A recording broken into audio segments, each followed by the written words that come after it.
प्राचीन काल में पुण्यसलीला नर्मदा के तट पर नर्मदापुर नामक एक अति रमणीय छोटा सा गांव था। इसमें विश्वनार नामक एक पुण्यात्मा ब्रह्मचारी रहते थे। उनके मुख पर बहतेज था, इंद्रियां वशी थीं, हृदय पवित्र था और वे कामुकता स्वाध्याय में लगे रहते थे। वे भगवान शंकर के अनन्य भक्त थे। जब उन्होंने ब्रह्मचर्याश्रम में वेदांगों का अध्ययन पूरा कर लिया तब उनकी व्यवहार क्षेत्र में उतरने की इच्छा हुई। विश्वानर ने मन में विचार किया कि गृहस्थाश्रम ही अन्य 3 आश्रमों का आधार है। देवता, पितर, मनुष्य और पशु पक्षी भी गृहस्थों का ही आश्रय लेते हैं। स्नान, हवन और दान गृहस्थ के लिए आवश्यक धर्म है। इस आश्रम में जप के लिए भी कोई बाधा नहीं है। चित्त स्वभाव से ही चंचल है। गृहस्थ का चित्त एक स्त्री में बंधा रहता है। चरित्र की रक्षा के लिए धर्मपत्नी उसका कवच है। यदि मैं विवाह नहीं करूं, हठ से, लोकलाज से अथवा स्वार्थवश ब्रह्मचारी के ही वेश में रहूं और मेरे मन में बुरी वासनाएं आती रहें तो मेरा वह ब्रह्मचर्य किस काम का। यदि गृहस्थ परस्त्री पर कुदृष्टि न डाले, अपनी सुखों से ही संतुष्ट रहे और ऋतुकाल में सहवास करे तो वह गृहस्थ होने पर भी ब्रह्मचारी ही है। जो राग द्वेष से रहित होकर सदाचार पूर्वक गृहस्थ जीवन व्यतीत करता है वह वानप्रस्थ से भी श्रेष्ठ है। क्षणिक वैराग्य के आवेश में आकर कोई घर छोड़ दे और घर की बातों का ही चिंतन करता रहे तो उसे त्याग का कोई फल नहीं मिलता। जो गृहस्थ किसी से किसी वस्तु को याचना नहीं करता, भगवान जिस परिस्थिति में रखें उसी में प्रसन्न रहता है, वह उन सन्यासियों से बहुत ही उत्तम है जो भोजन के अतिरिक्त किसी भी वस्तु की भिक्षा मांगते हैं। अतएव मुझे गृहस्थाश्रम को ही स्वीकार करना चाहिए। तदनंतर शुभ मुहूर्त में उन्होंने अपने अनुरूप कुलीन कन्या से विवाह किया और गृहस्थ धर्म के अनुसार सदाचार का पालन एवं का स्मरण चिंतन करते हुए अपना जीवन व्यतीत करने लगे। उनकी पत्नी का नाम शुचिष्मति था। वे अपने पति को ही का स्वरूप मानकर उनकी सेवा करती थी। पंच महायज्ञ, देवता, पितर और अतिथियों की पूजा। अप्रैल 2, सेवा प्रतिदिन होती। विश्वानर के पूजा पाठ एवं अर्थोपार्जन का समय निश्चित था। उनका प्रत्येक काम धर्म को प्रेरणा से युक्त ही होता था। उनकी धर्मपत्नी उनके प्रत्येक कार्य में निसंकोच सहायता करती थी। वे 2 शरीर 1 प्राण थे।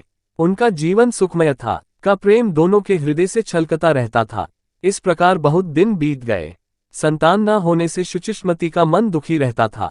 उसने एक दिन पति से कहा, उनके भी मन में आई, इसके लिए भगवान शंकर की आराधना करनी चाहिए और इसके बाद अपनी पत्नी को आश्वासन देकर उन्होंने इस कार्य के लिए काशी की यात्रा की। काशी भगवान शंकर का नित्य निवास स्थान है। काशी में लक्ष्यते ही विश्वनार के त्रिविध ताप शांत हो गए, सैकड़ों जन्मों के संस्कार खो गए। उन्होंने गंगा स्नान करके भगवान शंकर के विविध लिंग मूर्तियों के दर्शन एवं पूजन किए। यज्ञ करके सहस्त्र सहस्त्र ब्राह्मण सन्यासियों को भोजनालय। अंत में उन्होंने ये प्रमाणित किया कि भगवान वीरेश्वर की आराधनालय की परंपराएं। अब तक बहुत से स्त्री पुरुषों ने वरेश्वर की निबंध लेकर अपनी अपनी अभिलाषा पूर्ण की है। मैं घाटे की शर्तें जमा करता हूँ। इन्होंने की सेवा आर्चा से पुत्र रूप में प्राप्त सकल बिखरी। ऐसा दृढ़ निश्चय करके भगवान की पूजा में लग गए। उन्होंने 13 महीने तक की पूजा की। कभी एक समय खा लेते, कभी बिना मांगे जो कुछ मिल जाता वहीं खाकर रह जाते, कभी दूध पी लेते, कभी फल खा लेते, कभी कुछ नहीं खाते। 1 महीने तक 1 मुट्ठी तिल प्रतिदिन खाकर रह गए। किसी महीने में पानी ही पीकर रह गए तो किसी महीने में वह भी नहीं। इस प्रकार घोर तपस्या करते हुए उन्होंने 12 महीने व्यतीत किए। 13वें महीने एक दिन प्रातःकाल ही गंगा स्नान करके की पूजा करने के लिए आए। उन्होंने जब मूर्ति की ओर देखा तब बीचों बीच लिंग में एक बालक दिखाई पड़ा। 8 वर्ष की अवस्था मालूम पड़ती थी। सब अंगों में भस्म लगा हुआ था। बड़ी बड़ी आंखें थीं, लाल लाल अधर थे, सिर पर पीली जटा और मुख पर हंसी थी। बालकोचित वेश था, शरीर पर वस्त्र नहीं था। लीलापूर्ण हंसी से चित्त को मोह रहा था। यह बालक नहीं साक्षात भगवान शंकर थे। विश्वानर अपने इष्टदेव को पहचानकर उनके चरणों पर गिर पड़े और आंखों के जल से उनका अभिषेक किया। रोमांचित शरीर एवं गहूद कंठ से अंजलि बांधकर उन्होंने स्तुति की और उनके चरणों पर गिर पड़े। भगवान शंकर ने कहा, तुम्हारी जो इच्छा हो मांग लो। विश्वानर ने कहा, प्रभो आप सर्वज्ञ हैं, आपके लिए अज्ञात क्या है। एक तो मैंने इच्छा करके ही अपराध किया, दूसरे अब आप याचना करने को कह रहे हैं। याचना तो दीनता की मूर्ति है। आप जानबूझकर मुझे इसके लिए क्यों प्रेरित कर रहे हैं। भगवान शंकर ने कहा, तुम्हारी अभिलाषा पूर्ण होगी। शुचिष्मति की इच्छा पूर्ण करने के लिए तुमने जो तपस्या की है वह सर्वथा उचित है। मैं एक रूप से तुम्हारा पुत्र बनूंगा। मेरा नाम गृहपति, अग्नि अथवा वैश्वानर होगा। इतना कहकर भगवान अंतर्धान हो गए और विश्वानर बड़े आनंद के साथ का स्मरण करते हुए अपने घर लौट आए। समय पर शुचिष्मति गर्भवती हुई। विश्वानर ने शास्त्र के अनुसार सभी संस्कार किए। जिस दिन पुत्र जन्म हुआ उस दिन सब दिशाएं आनंद से परिपूर्ण हो गईं। नवजात शिशु का श्रुति के अनुसार जातकर्म संस्कार और नामकरण किया गया। शिशु का नाम गृहपति रखा गया। 5वें वर्ष में यज्ञोपवीत संस्कार के साथ ही कुमार का वेदाध्ययन प्रारंभ हुआ। कुल 3 वर्ष के समय में समस्त शास्त्रों का सांगोपांग अध्ययन करके, जबकि दूसरों के लिए इतने अल्पकाल में उनका पारायण भी असंभव है, वैश्वानर अपने पिता के पास लौट आए और उन्होंने अपने विनय, सेवा, सहिष्णुता आदि से न केवल अपने माता पिता को बल्कि सभी लोगों को चकित कर दिया। बालकों का एकमात्र कर्तव्य है माता पिता की सेवा, उनकी आज्ञा का पालन और सबके साथ विनय का व्यवहार। वैश्वानर इसके आचार्य थे, आदर्श थे। विद्या के साथ विनय भी चाहिए, यही मणिकांचन संयोग है। एक दिन घूमते घामते देवर्षि नारद नर्मपुर में विश्वानर के घर आए। शुचिष्मति और विश्वानर ने प्रेम और आनंद से भरकर उनका आतिथ्य सत्कार किया। वैश्वानर गृहपति ने आकर उनके चरणों में प्रणाम किया। देवर्षि नारद ने आशीर्वाद देकर विश्वानर से बालक की प्रशंसा करते हुए कहा, तुम्हारा दाम्पत्य जीवन धन्य है। ये तुम्हारा बड़ा सौभाग्य है कि तुम्हें ऐसा आज्ञाकारी पुत्र प्राप्त हुआ है। पुत्र के लिए तो इससे बढ़कर और कोई कर्तव्य ही नहीं है। उसके लिए माता पिता ही गुरु और देवता है, उनकी सेवा ही सदाचार है, उनके चरणों का जल ही तीर्थ है। पुत्र के लिए संसार में पिता ही परमात्मा है, पिता से भी कर माता है, क्योंकि 10 महीने तक पेट में रखना और बचपन में पालन पोषण करना माता का ही काम है। गंगा के पवित्र जल से अभिषेक करने पर भी वैसी पवित्रता नहीं प्राप्त होती जैसी माता के चरणामृत के स्पर्श से प्राप्त होती है। संन्यास लेने पर पुत्र पिता के लिए वंदनीय हो जाता है, परंतु माता सन्यासी पुत्र के लिए भी वंदनीय ही रहती है। तुम दोनों धन्य हो, क्योंकि तुम्हें ऐसा पुत्र रत्न प्राप्त हुआ है। देवर्षि नारद जब ये कह रहे थे, माता पिता के हृदय में कितना हर्ष हुआ होगा इसका अनुमान कौन कर सकता है। देवर्षि नारद ने वैश्वानर को अपने पास बुलाते हुए कहा, बेटा आओ मेरी गोद में बैठ जाओ, मैं तनिक तुम्हारे शरीर के लक्षणों को तो देखूं। माता पिता की आज्ञा से वैश्वानर देवर्षि नारद को प्रणाम करके बड़ी नम्रता से उनकी गोद में बैठ गए। देवर्षि नारद ने शरीर का एक एक लक्षण देखा, तालु, जीभ और दांत भी देखे। इसके पश्चात गौरी शंकर और गणेश को नमस्कार करके कुकुम से रंगे हुए सूत से उत्तरमुख खड़े हुए बालक को पैर से लेकर सिर तक नाप लिया। उसके बाद कहा, हे विश्वानर, 108 अंगुल जिसके शरीर का परिमाण होता है वह लोकपाल होता है। तुम्हारा बालक वैसा ही है। इसके शरीर में उत्तम पुरुष के 3200 लक्षण मिलते हैं। इसके 5 अंग दीर्घ हैं, दोनों नेत्र, ठोड़ी, जानु और नासिका। 5 अंग सूक्ष्म है, त्वचा, केश, दांत, उंगलियां और उंगलियों की गांठें। 3 अंग हस्व है, ग्रीवा, जिह्वा और मूत्रेंद्रिय, स्वर, अंतःकरण और नाभि, ये 3 गंभीर हैं। इसके 6 स्थान ऊंचे हैं, वक्षस्थल, उदर, मुख, ललाट, कंधे और हाथ। 7 स्थान लाल है, दोनों हाथ, दोनों आंखों के कोने, तालु, जिह्वा, ओष्ठ, अधर और नख। 3 स्थान विस्तीर्ण है, ललाट, कटी और वक्षस्थल। इन लक्षणों से ये सिद्ध होता है कि यह बालक महापुरुष है।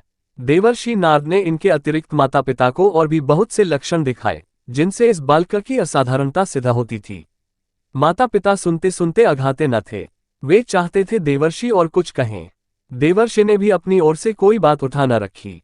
देवर्षि ने अंत में कहा, इस बालक में सब गुण है, सब लक्षण है। ये निष्कलिंग चंद्रमा है, फिर भी ब्रह्मा इसे छोड़ेंगे नहीं। विधाता के विपरीत होने पर सारे गुण दोष बन जाते हैं। अभी इसका 9वां वर्ष चल रहा है, 12वें वर्ष में के द्वारा इसकी मृत्यु हो सकती है।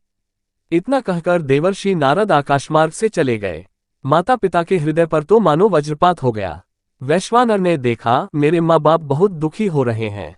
तब उन्होंने मुस्कुराकर कहा, माँ तुम लोग इतने डर क्यों गए? तुम्हारे चरण कमलों की धूलि जब मैं अपने सिर पर रखे रहूंगा तब काल भी मेरा स्पर्श नहीं कर सकता, वज्र में तो रखा ही क्या है। मेरे अनन्य स्नेही पूजनियो, मैं प्रतिज्ञा करता हूं कि यदि मैं तुम्हारा पुत्र हूं तो ऐसा काम कर दिखाऊंगा कि वज्र और मृत्यु दोनों मुझसे भयभीत रहेंगे। मैं भगवान मृत्युंजय की आराधना करूंगा।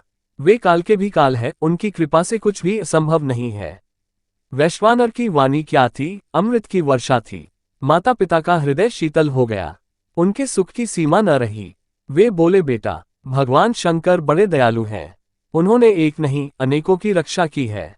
प्रलय की धधकती हुई आग, वह हलाहल विष जिसकी ज्वाला से त्रिलोकी भस्म हो जाती, करुणा परवश होकर भगवान शंकर पी गए।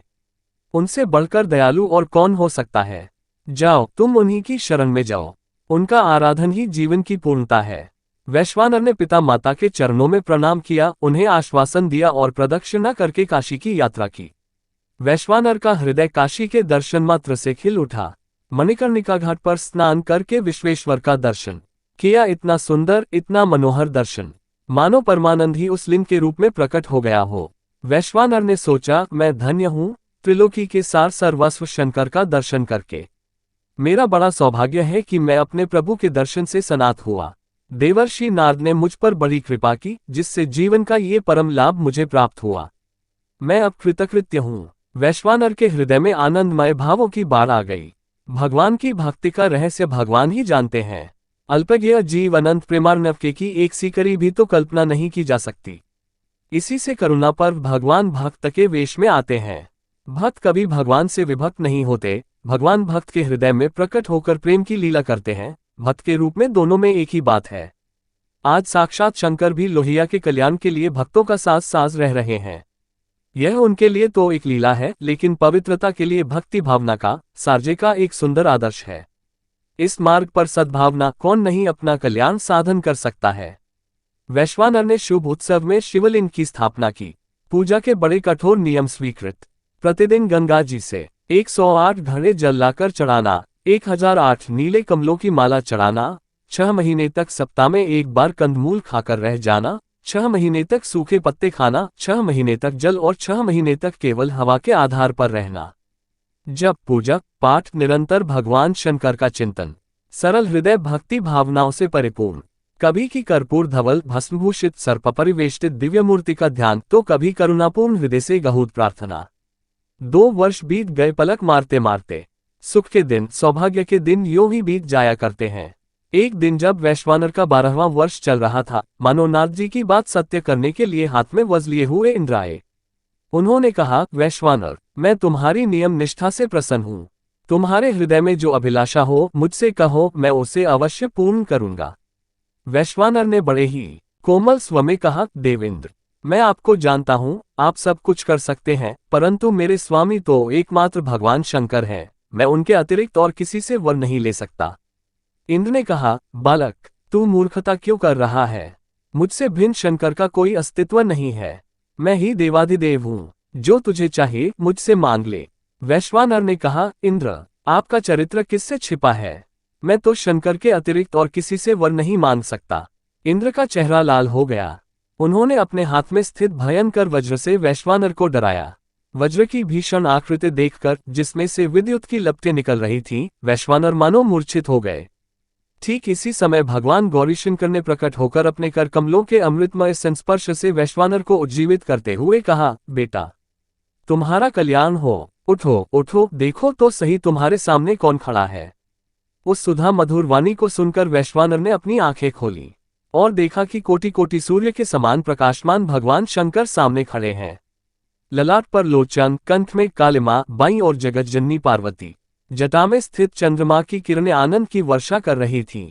कर्पूरोज्ज्वल शरीर पर गजचर्म का आच्छादन और सांपों के आभूषण। आनंद के उद्रेक से वैश्वानर का गला भर आया, शरीर पुलकायमान हो गया, बोलने की इच्छा होने पर भी जबान बंद हो गई।